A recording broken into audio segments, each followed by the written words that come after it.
Meenakshi YouTube channel చూస్తున్న వారందరికీ ధన్యవాదములు. నమస్తే.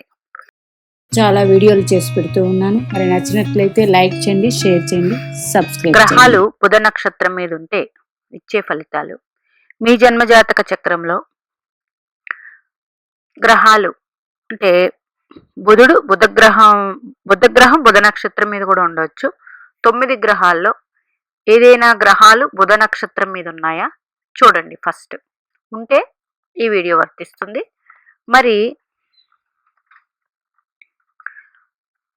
లేనప్పుడు చూడకూడదని కాదు, చూస్తే అది కూడా అర్థమవుతుంది. చూడండి, బుధగ్రహం అంటేనే తెలివితేటలు, గణిత శాస్త్రం, అట్లాగే చమత్కారం, హాస్యం, వ్యాపారం, ఇవన్నీ. మరి రవిగ్రహం ఉంటే మీ జన్మజాతక చక్రంలో బుధుడు శుభాధిపత్యం వస్తే ఓకే, రాకపోతే ఒకవేళ బుధుడు మంచి ప్లేస్మెంట్లో ఉంటే ఏదైనా ఒక గ్రహం బుధ నక్షత్రం మీద ఉన్నప్పుడు బుధునికి 12 భావాల్లో ఏ భావంలో స్థితి పొందారు, ఎక్కడ. ఫస్ట్ చూడండి, మిథున కన్యాలకు అధిపతిన ఇన్ డ్యూయల్ సైన్ అంటే ద్విస్వభావ రాశులకు అధిపతి. ద్విస్వభావంగానే ఉంటుంది బుధుడు అంటేనే. మీ జాతకంలో బుధుడు బాగుంటే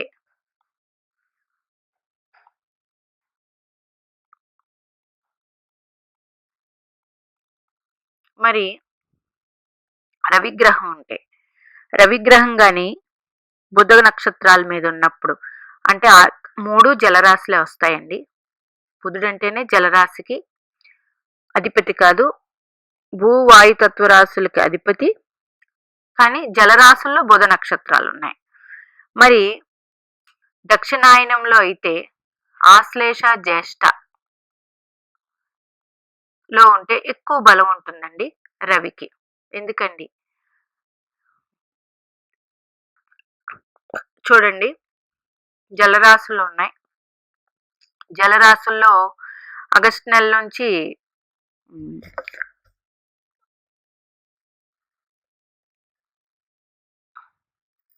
ఆగస్టు 16 నుంచి సెప్టెంబర్ 16 ఇందులో ఉంటారు. ఎక్కడ? సింహరాశిలో. అంటే జూలై 16 నుంచి ఆగస్టు 16 వరకు ఇక్కడ దక్షిణాయనం ప్రారంభమవుతుంది. అయినప్పుడు దక్షిణాయనంలో రవి ఉండి ఆశ్లేష నక్షత్రం మీద ఉంటే బలం ఉంటుంది. ఎంతవరకు? మకర రాశిలో వచ్చే వరకు రవిగ్రహం దక్షిణాయనమేనండి. మకర రాశిలోకి ఎంటర్ అయినప్పటి నుంచి మళ్ళీ ఉత్తరాయణం ప్రారంభమవుతుంది. ఉత్తరాయణంలో రవి ఉండి రేవతి నక్షత్రం మీద ఉన్నప్పుడు అత్యంత బలం ఉంటుంది. మామూలుగా ఈ ఆయనం తప్పితే బలం ఉండదండి, ఉంటుంది. ఈ ఫార్ములాలో అయితే మరింత బలం ఉంటుంది. ఇప్పుడు రేవతిలో ఉన్నారు, ఉత్తర నక్షత్రంలో ఉన్నప్పుడు రవి ఉత్తరాయణంలో ఉండి రేవతి మీద ఉన్నప్పుడు రవికి బలం. ఇట్లా వాళ్ళు ఉన్నప్పుడు మంచి మేధస్సు, మంచి తెలివితేటలు, మంచి వ్యాపారవేత్తలు ఇవన్నీ ఉంటాయి. మరి ఇంకా రవి అంటేనే గ్రహాలకు రాజు. ఆయన వెళ్ళి బుధ నక్షత్రం మీద ఉన్నప్పుడు వీళ్ళిద్దరు కాంబినేషన్ మంచిది. చంద్రుడు ఉంటే పూర్ణచంద్రుడు అయ్యి బుధ నక్షత్రం మీద ఉంటే పర్వాలేదండి. ఎందుకంటే బుధుడు అంటే ద్వంద్వ స్వభావి. పూర్ణచంద్రుడు ఎందుకంటే చంద్రుడికి బలం ఉంటుంది. చంద్రుడికి బలం ఉన్నప్పుడు ఎమోషనల్ బ్యాలెన్స్ కలిగి ఉంటారు. కాబట్టి చంద్రుడికి పూర్ణచంద్రుడు అయ్యి బుధ నక్షత్రాల మీద ఉన్నప్పుడు మంచి ఫలితాలు ఉంటాయి. లేనప్పుడు కొంచెం ఎమోషనల్ బ్యాలెన్స్ తక్కువగా ఉంటుంది, అది చూసుకోవాలి. మరి కుజగ్రహం, కుజుడు 3, 6 భావాలకి కారకుడు. మరి కారకుడు రాశి మిథున కన్యలు.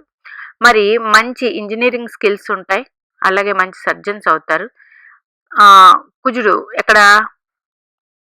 బుధ నక్షత్రం. ఇప్పుడు కుంభలగ్నం తీసుకుందాం. 3వ ఇంటి అధిపతి 10వ ఇంటి అధిపతి కుజుడు ఇక్కడ జ్యేష్ఠలో ఉన్నారు. అంటే మంచి వాగ్దాటి ఉంటుంది. ఎందుకు? తృతీయం అంటే ద్వితీయం మాట, తృతీయం కూడా మంచి స్పీచ్ ఇవ్వాలన్నా, మంచి మంచి లాంగ్వేజెస్ నేర్చుకోవాలన్నా ఇవన్నీ 3 10వ భావం కాబట్టి ఉంటుంది. ఇలాంటి వాళ్ళు డాక్టర్స్, హీలర్స్, అట్లాగే సర్జన్స్ ఇవన్నీ ఉంటుంది. కాకపోతే కొంచెం దుడుకు స్వభావం, కుజుడు అంటేనే దుడుకు, మరి బుధుడు అంటేనే ద్వంద్వ స్వభావం, 2 రకాల ఆలోచనలు. రెండోది బుధుడు కూడా ఫాస్ట్, బుధుడు అంటేనే ఈ 2 కలిసినప్పుడు కొంచెం దుడుకు స్వభావం ఉంటుంది. అది చూసుకుని బుధుడు నక్షత్రం మీద ఉంటే మంచి ఫలితాలు ఉంటాయి. ఇంకా గురుడు నక్షత్రం మీద ఉన్నారు, గురుడు వెళ్ళి బుధ నక్షత్రం మీద. మరి చూడండి, గురుడు కర్కాటక రాశిలో ఇదే జలరాశిలో ఉచ్చు పొందుతారు. అక్కడ ఆశ్లేషం ఉంటుంది. ఉన్నప్పుడు గురుడు ఉచ్చు పొంది ఆశ్లేషలో ఉండి బుధుడు మీకు వెల్ ప్లేస్ అయ్యి ఉండి, లేదా బుధుడు మిథున కన్యల్లో ఉంటే 100% ఇంటెలిజెన్స్ పవర్ ఎక్కువ ఉంటుంది. న్యాయశాస్త్రం, ఉపాధ్యాయులు, అకౌంటెంట్స్, ఇట్లా ధనం గురించి ఏ విషయాలైనా మంచిగా వీళ్ళ దగ్గర సలహా తీసుకోవచ్చు. ఇంకా వృశ్చికలో జ్యేష్ఠలో ఉంటే రీసెర్చ్ సైడ్ వెళ్తే బాగుంటుంది. మీనరాశిలో స్వరాశి కాబట్టి ఇక్కడ కూడా మంచి ఫలితాలు ఉంటాయి. ఇంకా శుక్రుడు జలరాశి మంచిదే, మంచి టాలెంట్స్ ఉంటుంది. సంగీతం, సాహిత్యం మీద అభిలాష, ఇలాంటి వాళ్ళు సంగీత సాహిత్యాలు ఉంటాయి వీళ్ళ దగ్గర. అన్ని రకాల బాగుంటాయి. మరి మీనంలో నీచు పొందుతారు శుక్రుడు. రేవతిలో ఉంటే మంచి ఫలితాలు ఉంటాయి. ఉండి ఇప్పుడు కన్యా లగ్నం తీసుకోండి. కన్యా లగ్నం శుక్రుడు ద్వితీయాధిపతి, భాగ్యాధిపతి. అంటే భాగ్యాధిపతి వెళ్ళి ఉచ్చు పొందినట్టు ఇక్కడ.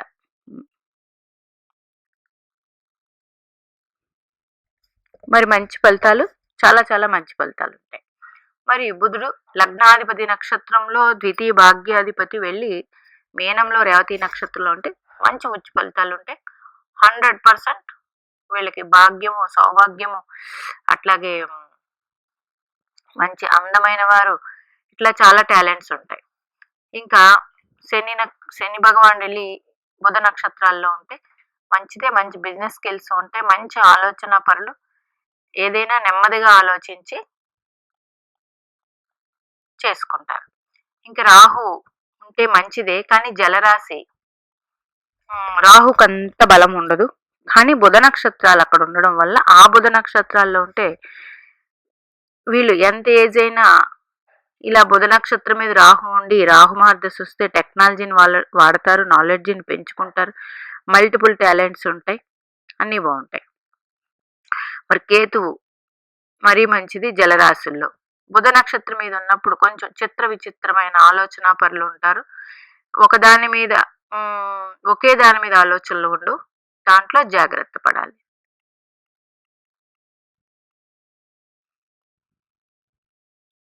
ఇలా బుధ నక్షత్రాల మీద ఉన్నప్పుడు. రెండవది, కొన్ని గ్రహాలకి జల రాశులు అంటే ఇప్పుడు కర్కాటకంలో కుజుడు నీచు పొందుతాడు, ఓకేనా. మరి అదే కుజుడు జలరాశి వృశ్చికం తన సొంత రాశి, అక్కడ జ్యేష్ఠ ఉంది, అక్కడ మంచి ఫలితాలు ఇస్తాడు. కర్కాటకంలో అశ్లేషలో ఉండి కుజుడు నీచిపడినప్పుడు అక్కడ కొంచెం వ్యతిరేక ఫలితాలు ఉంటాయి. ఇట్లా అనమాట. గురుడు ఇక్కడ ఉచ్చు పొందుతారు, ఎక్కడ కర్కాటక రాశిలో మంచి ఫలితాలు ఉంటాయి. మరి శుక్రుడు జలరాశి మీనరాశిలో రేవతి ఉంది, ఇక్కడ శుక్రుడు ఉచ్చు పొందుతాడు.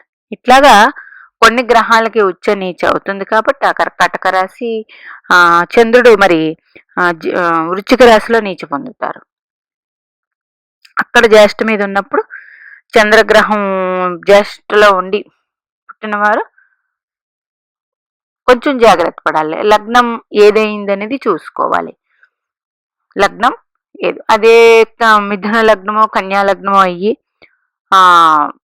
చంద్రుడు ఉన్నారు, మిథున లగ్నం కన్యా లగ్నం, మిథునానికి 2వ ఇల్లు అధిపతి, కన్యకి లాభాధిపతి, 2 ధనానికి సంబంధించి. ఇక్కడ చంద్రుడు నీచు పడతాడు కాబట్టి ధన విషయాల్లో కొంచెం జాగ్రత్త వహించాలి. ఇట్లా పుట్టి చంద్రుడు అక్కడ ఉన్నప్పుడు అదే సింహలగ్నం అయ్యింది, ద్వితీయాధిపతి నక్షత్రం అవుతుంది. సింహలగ్నానికి ద్వితీయాధిపతి లాభాధిపతి అవుతారు. ఎవరు? బుధుడు. అంటే ధనాధిపతి నక్షత్రంలో వెళ్ళి చంద్రుడు ఉన్నాడు. మరి చంద్రుడు వ్యయాధిపతి అయ్యారు. అంటే వ్యయ ఫలితాలు తగ్గుతాయి వ్యయాధిపతి అయినప్పటికీ. ఎక్కడ? తృతీయంలో, జ్యేష్ఠలో ఉన్నప్పుడు, నీచిపడినప్పుడు. ఇట్లాంటివన్నీ చూసుకోవాల్సి వస్తుంది. అంటే మనకి ఒక గ్రహం ఇప్పుడు చెప్పినవన్నీ అవే లక్షణాలు ఉంటాయండి. కానీ మీ జాతకానికి ఆ గ్రహము ఏ భావాధిపతి అయ్యారు, ఆయా విషయాల్లో ఒకవేళ ఇలా నీచిపడి ఉంటే జాగ్రత్త పడాలి. అట్లాగే ఈ బుధుడు మీ జన్మలగ్నానికి ఏ భావాధిపతి అయ్యారో ఆ ఫలితాలు ఈ ఏ గ్రహం అవుతుందో ఆ గ్రహం ద్వారా కూడా అందిస్తూ ఉంటారు. అందుచేత ఏ తీసుకున్నా అండి, అంటే ఈ 9 గ్రహాలు ఎవరి నక్షత్రం మీద ఎవరున్నా, ఏ నక్షత్రం ఉన్నారో ఆ నక్షత్రాధిపతి జన్మలగ్నానికి ఏ భావాధిపతి అయ్యారు ఆ ఫలితాలు ఈ గ్రహం ద్వారా అందిస్తూ ఉంటారు. ఈ గ్రహము మీ జన్మలగ్నానికి శుభుడా అన్నది కూడా చూసుకోవాలి. ఇలా 2 విధాల ఫలితాలు అందిస్తూ ఉంటారు. కాబట్టి ఈ విధమైన ఉంటాయి. ఈ నక్షత్రం ఈ గ్రహ నక్షత్రంలో ఉన్నప్పుడు ఈ విధంగా ఉంటుందని మీకు చెప్పడం జరిగింది. ఇక్కడ క్యాలిక్యులేషన్స్కి వెళ్ళి ఇవన్నీ చూసుకుంటే ఫలితాలు ఇదే లక్షణాలు ఉంటాయి, కానీ కొంచెం అటు ఇటుగా మారుతూ ఉంటాయి. దాన్ని బట్టి మనం జాతక విశ్లేషణ చేసుకోవాలి. మీనాక్షి దేవి ఆశీస్సులు మనందరి మీద ఉండాలని కోరుకుంటూ నమస్తే.